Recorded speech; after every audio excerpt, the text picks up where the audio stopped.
Air red एबा नखा साखाव बिरफुंबाय जबा खालाय दंमानि जरावो सिभिल डिफेन्स रमदि एनएसएस एनसीसी स्क्वाड गार्ड ताई एनडीआरएफ नि आदं रok borno sobani adong rok tam tam khlai khai o kokrono tui khaimaran bagui tini bharat hakotoni 244 ta district o korong korong khayo mock drills khaijaknai tharik dambri jorao abo haikeno sipahijola hangkoro ba haino taibrui SDM tai sipahijola DMO o mock drill khaijaknai mock drill khaijagano sunamura SDM jompujala SDM tai bisalgor SDM o abono tini kokro thuneroni panda khai Kaklaisa Sipahijola district ni DM kokno thuneroni gestango sawi thunaraka air raid slaipru borok ke tongnani nang abono setangbari saimarna bangini o samung botang tai Bharat bai Pakistan Bharat ni ingei naimathang bodolok Pakistan ni raja tayati tongjak bolmorok ni camp no sebanya ni bagi je chawat khai tongmani abono kotor pati ni iman hunyo o hoja khali samani ko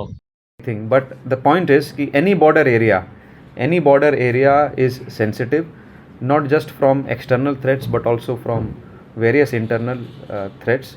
हमारे border areas are susceptible for all kinds of illegal activities.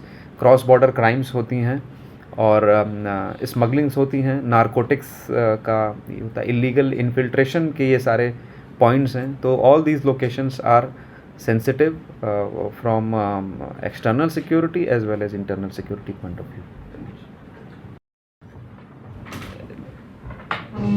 District में एक mock drill होने का plan है. Mock drill to test the efficacy of civil defence and dissemination of air raid warnings to public and common citizen. अर्थात air raid के समय civil defence volunteers का क्या रिस्पॉन्सिबिलिटी रहेगा, प्रशासन का क्या रिस्पॉन्सिबिलिटी रहेगा, वेरियस लाइन डिपार्टमेंट्स की क्या रिस्पॉन्सिबिलिटी रहेगी और पब्लिक के बीच में क्या जागरूकता होनी चाहिए, इस चीज़ को लेकर एक मॉक ड्रिल आज शाम को 4 बजे सिपाहीजला डिस्ट्रिक्ट में हो रहा है. 4 लोकेशंस में, एक डीएम ऑफिस में हो रहा है, बाकी 3 सब डिविजन्स में हो रहा है. विशालगढ़ सब डिवीज़न में, जामपुजला सब डिवीज़न में और सोनामुरा सब डिवीज़न में simultaneously, starting from 4 o'clock till 6:30 p.m. Similar kind of mock drill is being conducted across the country in various districts. इसमें पार्टिसिपेशन होगा सिविल डिफेंस वॉलंटियर्स का, Aapda Mitra, NCC, NSS, Bharat scouts and guides, community volunteers, Indian Red Cross society, officials, SDRF, NDRF, fire and emergency service, police department, power department, central paramilitary forces, army और control rooms का भी इसमें mock drill होगा कि किस प्रकार से इंफॉर्मेशन एक जगह से दूसरी जगह तक डिसेमिनेट करना है, इसका भी मॉक ड्रिल होगा. इसको लेकर कोऑर्डिनेशन मीटिंग कल स्टेट के थ्रू, स्टेट रेवेन्यू डिपार्टमेंट से सभी डीएम एंड कलेक्टर्स का कल कोऑर्डिनेशन मीटिंग हुआ और आज 11 बजे डिस्ट्रिक्ट लेवल पे ऐसा कोऑर्डिनेशन मीटिंग हुआ with all the line department officials and the सब डिविजन्स. इसका सीक्वेंस क्या होगा वो मैं बताता हूँ. शाम को 4 बजे एक वार्निंग रिसीव होगी स्टेट इमरजेंसी ऑपरेशन सेंटर से, डिस्ट्रिक्ट इमरजेंसी ऑपरेशन सेंटर, और डिस्ट्रिक्ट इमरजेंसी ऑपरेशन सेंटर से वो डिफरेंट कंट्रोल रूम्स, सभी सब डिवीज़न में हमारे कंट्रोल रूम है, वहाँ पे इंफॉर्मेशन जाएगा. और साथ ही साथ में जो डिस्ट्रिक्ट लेवल ऑफिशियल्स हैं वेरियस लाइन डिपार्टमेंट्स के, health department, power department, police department, fire and emergency services, उनको ये इन्फॉर्मेशन जाएगा. और इन्फॉर्मेशन के अनुसार 2 मिनट तक एक रेड वार्निंग होती है जिसको एक्शन वार्निंग बोलते हैं. 2 मिनट तक ये सायरन के माध्यम से, जहाँ पे सायरन नहीं है वहाँ पे फायर ब्रिगेड के फायर टेंडर के माध्यम से 2 मिनट तक सायरन बजेगा, रेड सिग्नल होगा जिसमें. और उसके बाद से 4 बजे से लेकर 4:20 तक सभी पब्लिक लोगों से ड्रिल के माध्यम से उनको बताया जाएगा कि किस प्रकार से उनको सेफ लोकेशंस में अपने आप को रखना है in case of any air Reds.